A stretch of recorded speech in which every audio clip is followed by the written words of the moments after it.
Hello everyone, कैसे हो? सब बढ़िया होंगे और कोविड-19 पैंडेमिक में सब सुरक्षित होंगे। तो चलिए स्टार्ट करते हैं आज का टॉपिक। और टॉपिक है कोशिका की संरचना एवं कार्य, पादप और जंतु कोशिका के।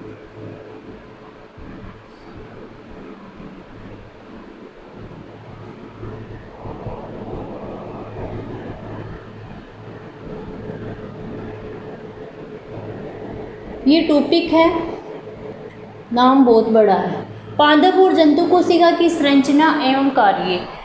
कहाँ तक डिस्कस कर लिया था? Plant cell plasma membrane then cell wall complete कर लिया था। मैंने आपको बताया था कि कोशिका के मेन घटक, किसी भी कोशिका को देखने पर प्लाज्मा मेम्ब्रेन और केंद्रक और कोशिका द्रव्य के बगैर किसी भी सेल की कल्पना नहीं कर सकते हैं। तो प्लाज्मा मेम्ब्रेन और सेल वॉल देख लिया था, दोनों को साथ में लेकर चल रहे प्लांट सेल एनिमल सेल को। आज जो डिस्कस करने वाले हैं और वो है कोर टॉपिक है न्यूक्लियस।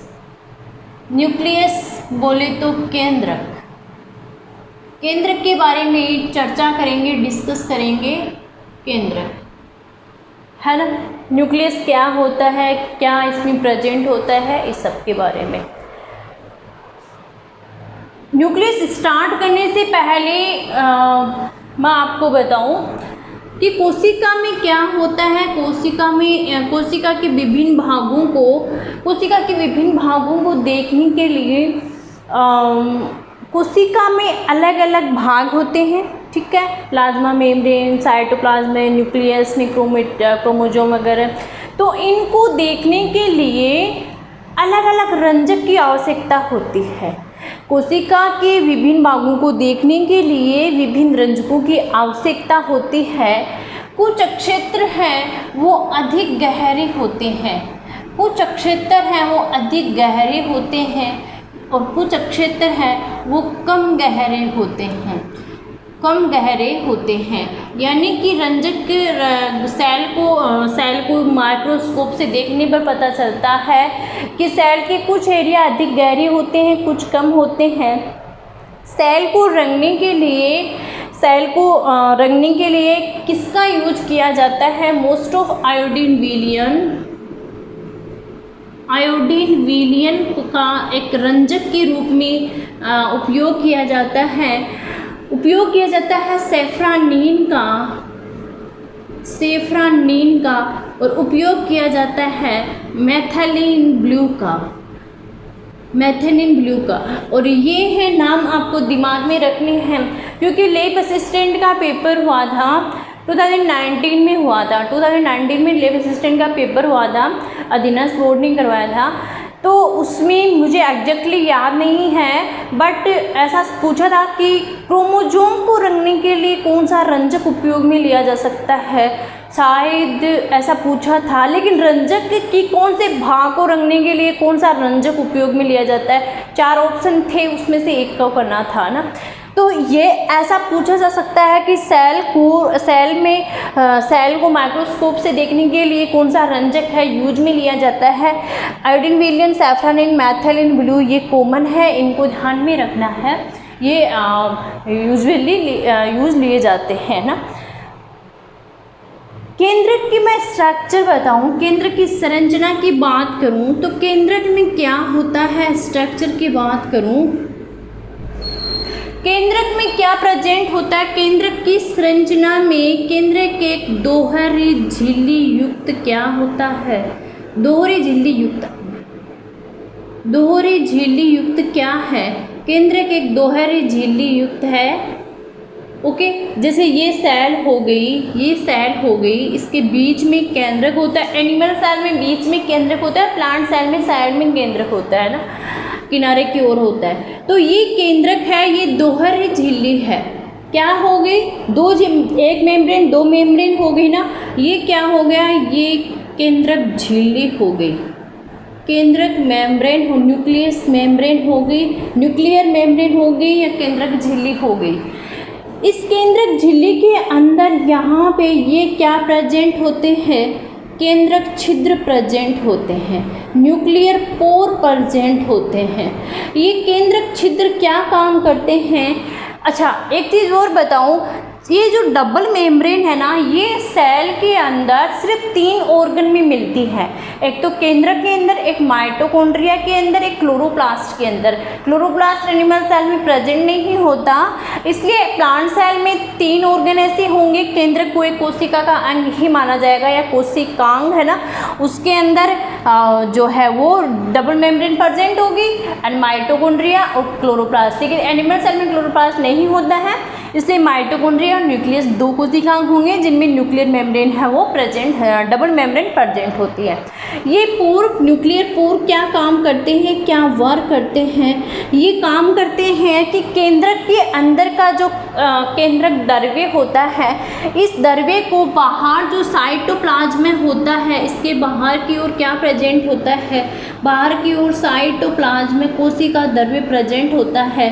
तो इसके बाहर को, बाहर के लिक्विड को, प्लाज्मा को अंदर, बाहर को अंदर और अंदर के बाहर, ऐसे पदार्थों के आवागमन को कंट्रोल करते हैं। कौन? ये न्यूक्लियर पोर हैं, इनके आवागमन को है वो कंट्रोल करते हैं।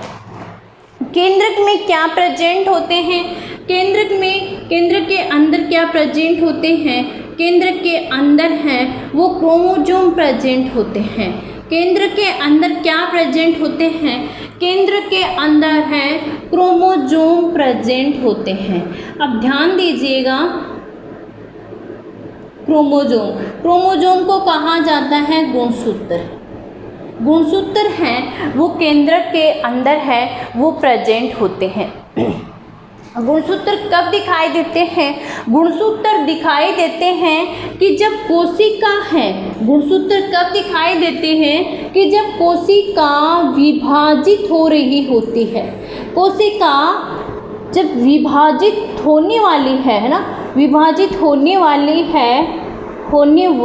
है, तब क्या दिखाई देते हैं? यानी कोशिका विभाजित होने वाली है या विभाजित हो रही है, बोले तो विभाजन के समय, विभाजन के समय है वो क्या दिखाई देते हैं? सेल डिवीजन के समय जस्ट होने वाली है, जस्ट होने वाली है ना, या फिर कोशिका विभाजन के समय है, गुणसूत्र दिखाई देते हैं। गुणसूत्र तभी, क्रोमोजोम तभी दिखाई देंगे जब कोशिका विभाजित होने वाली है।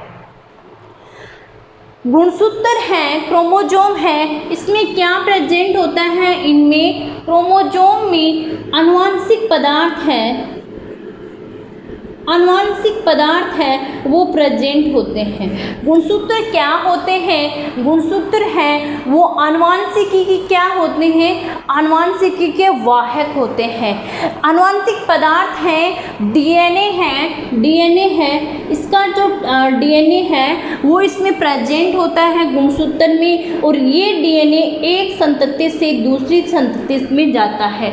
इनको लेकर कौन जाता है? इस डीएनए को, इसको लेकर जाता है कौन?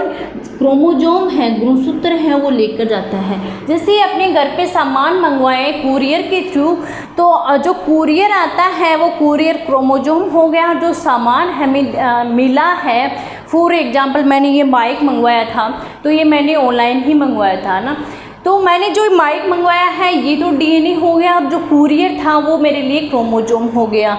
जस्ट इसी हिसाब से जो डीएनए है वो उनमें, उसमें आनुवंशिक सूचनाएं होती हैं, वो एक संतति से दूसरी संतति में जाता है। क्रोमोजोम का, गुणसूत्र का जो निर्माण है, क्रोमोजोम का निर्माण गुणसूत्र किससे मिलकर बना हुआ होता है? गुणसूत्र प्रोटीन प्लस डीएनए से मिलकर बना हुआ होता है।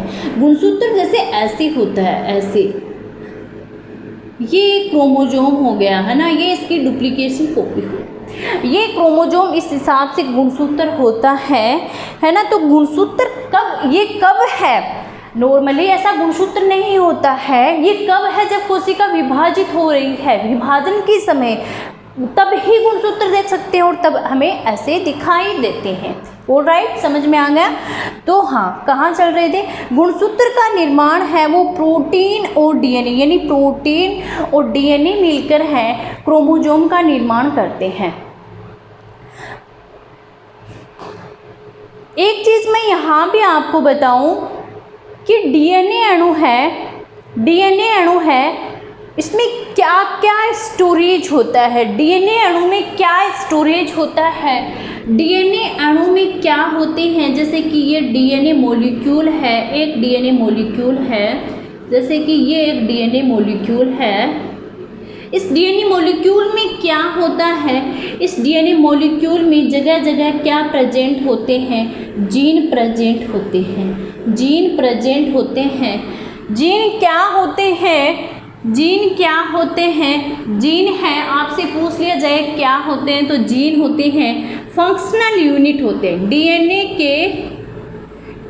के क्रियात्मक खंड होते हैं, डीएनए के क्रियात्मक खंड होते हैं, यानी कि यही है सबसे मेन। डीएनए के क्रियात्मक खंड होते हैं कौन, जीन होते हैं। एक जो सेल है, आप ये बोल सकते हो कि मैम आपने तो ये बता दिया कि क्रोमोसोम तभी दिखाई देते हैं जब कोशिका विभाजित हो रही होती है, लेकिन जब सेल डिवाइड नहीं हो रही होती है, जब कोशिका विभाजित नहीं हो रही होती है, तब क्या क्रोमोसोम गायब हो जाते हैं? बिल्कुल, तब क्रोमोसोम इस सिचुएशन में नहीं रहते हैं।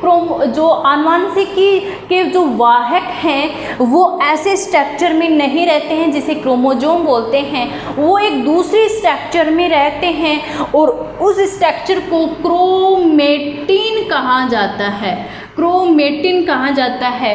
क्रोमेटिन क्या होता है, क्रोमेटिन क्या है, क्रोमेटिन है धागे की जैसी जालनुमा संरचना, धागे की जैसी जालनुमा संरचना है, वो क्रोमेटिन कहलाती है।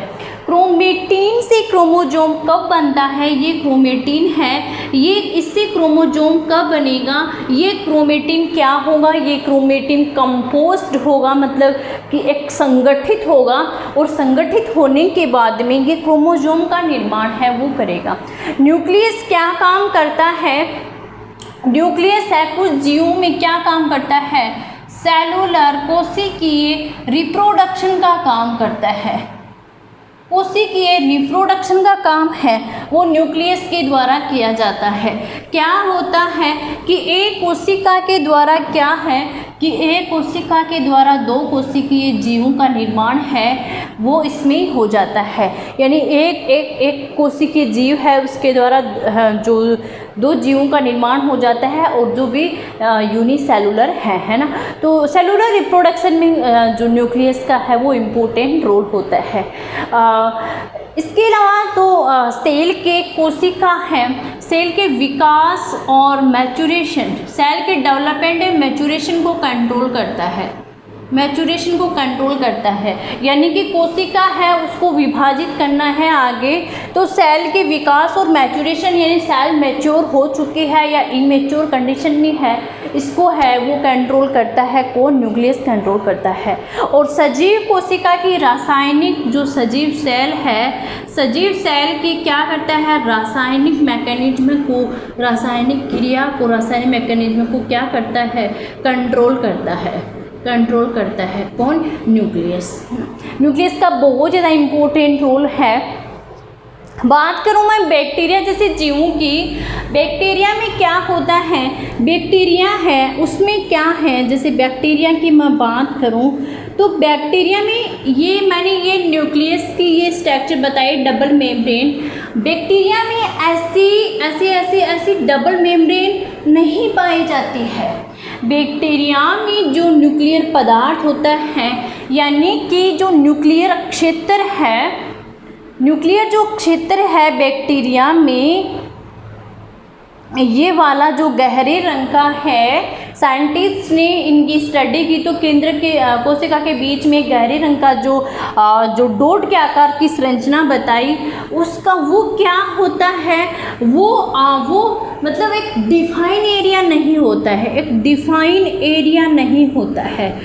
प्रोकैरियोट में क्या नहीं, बैक्टीरिया में क्या नहीं होता है, ये डिफाइन एरिया नहीं होता है, यानी प्रोकैरियोट में केंद्रक झिल्ली है, केंद्रक झिल्ली बैक्टीरिया में केंद्रक झिल्ली है वो नहीं पाई जाती है, यानी कि जो क्रोमेटिन पदार्थ होता है, क्रोमेटिन पदार्थ होता है, क्रोमेटिन है वो साइटोप्लाज्म में बिखरा हुआ ही होता है, साइटोप्लाज्म में ही बिखरा हुआ होता है। ऐसे केंद्रक को क्या कहा जाता है? ऐसे केंद्रकीय क्षेत्र को, ऐसे केंद्रकीय क्षेत्र, केंद्रक तो इनमें होता ही नहीं है, इनमें क्या पाया जाता है? इनमें केंद्रकाभ पाया जाता है, इनमें केंद्रकाय, काय बोल सकते हो, केंद्रकाय है वो प्रेजेंट होता है। इस केंद्रकाय को क्या कहा जाता है? न्यूक्लियोइड। न्यूक्लियोइड किन में देखने को मिलता है? जो बैक्टीरिया होते हैं इनमें न्यूक्लियोइड देखने को मिलता है, केंद्रकाय होता है, यानी न्यूक्लियर मेम्ब्रेन है वो अब्सेंट होती है। ऐसे जीव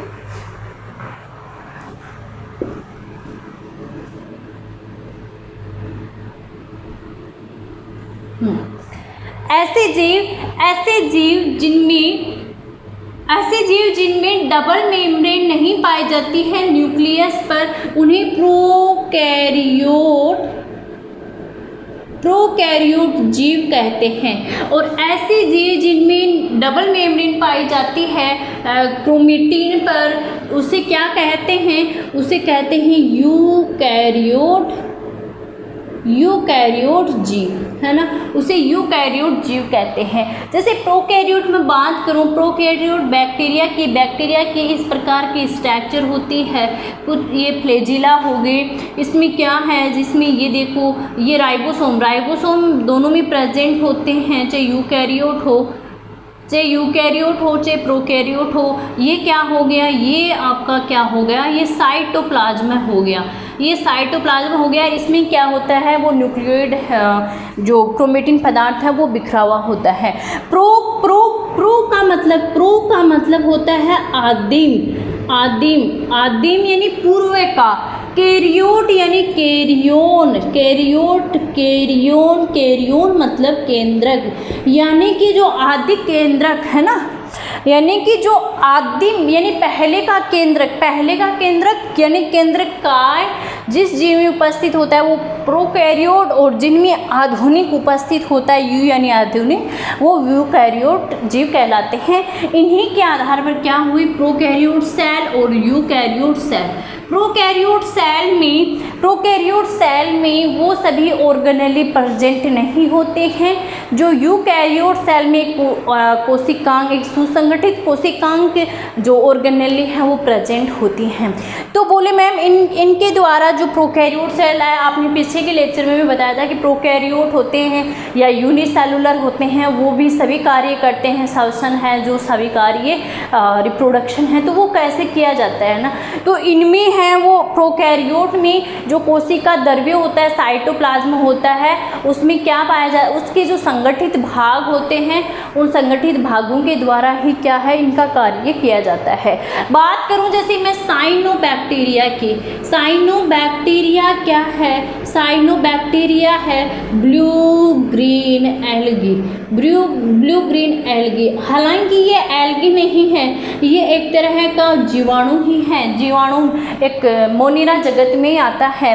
ब्लू ग्रीन एल्गी जिसे प्रकाश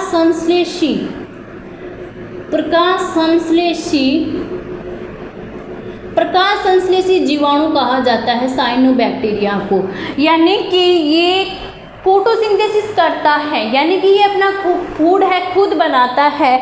इसमें जो हरा वर्णक है वो प्रेजेंट होता है। अब ये साइनोबैक्टीरिया प्रोकैरियोट हैं। अब इसमें मैंने अभी बताया था कि वो सभी ऑर्गेनेली प्रेजेंट नहीं होती जो यूकैरियोट में होती हैं। अब इसको फोटोसिंथेसिस भी करना है, लेकिन इसमें यूकैरियोट की तरह है। जैसे यूकैरियोट में क्लोरोफिल वर्णक है, एक प्लास्टिड में जो है वो पाया जाता है जिसे क्लोरोप्लास्ट कहते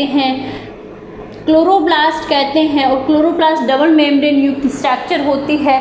लेकिन जो साइनोबैक्टीरिया होते हैं उनमें क्लोरोफिल अणु प्रेजेंट होंगे, लेकिन वो एक झिल्लीदार पुटिका में प्रेजेंट होंगे, और वो झिल्लीदार पुटिका होती है थैले के आकार की झिल्लीदार पुटिका होती है। उसमें वो क्लोरोफिल मॉलिक्यूल प्रेजेंट होती हैं जिससे वो फोटोसिंथेसिस करता है। इस प्रकार से जो न्यूक्लियस है वो कंप्लीट हो चुका है। इसके आगे के लेक्चर में क्या बचा है अब, कोशिकांग है, साइटोप्लाज्म डिस्कस करेंगे, देन कोशिकांग है उनके बारे में स्टडी करेंगे। तो पढ़ते रहिए, मेहनत करते रहिए, ऑल द बेस्ट।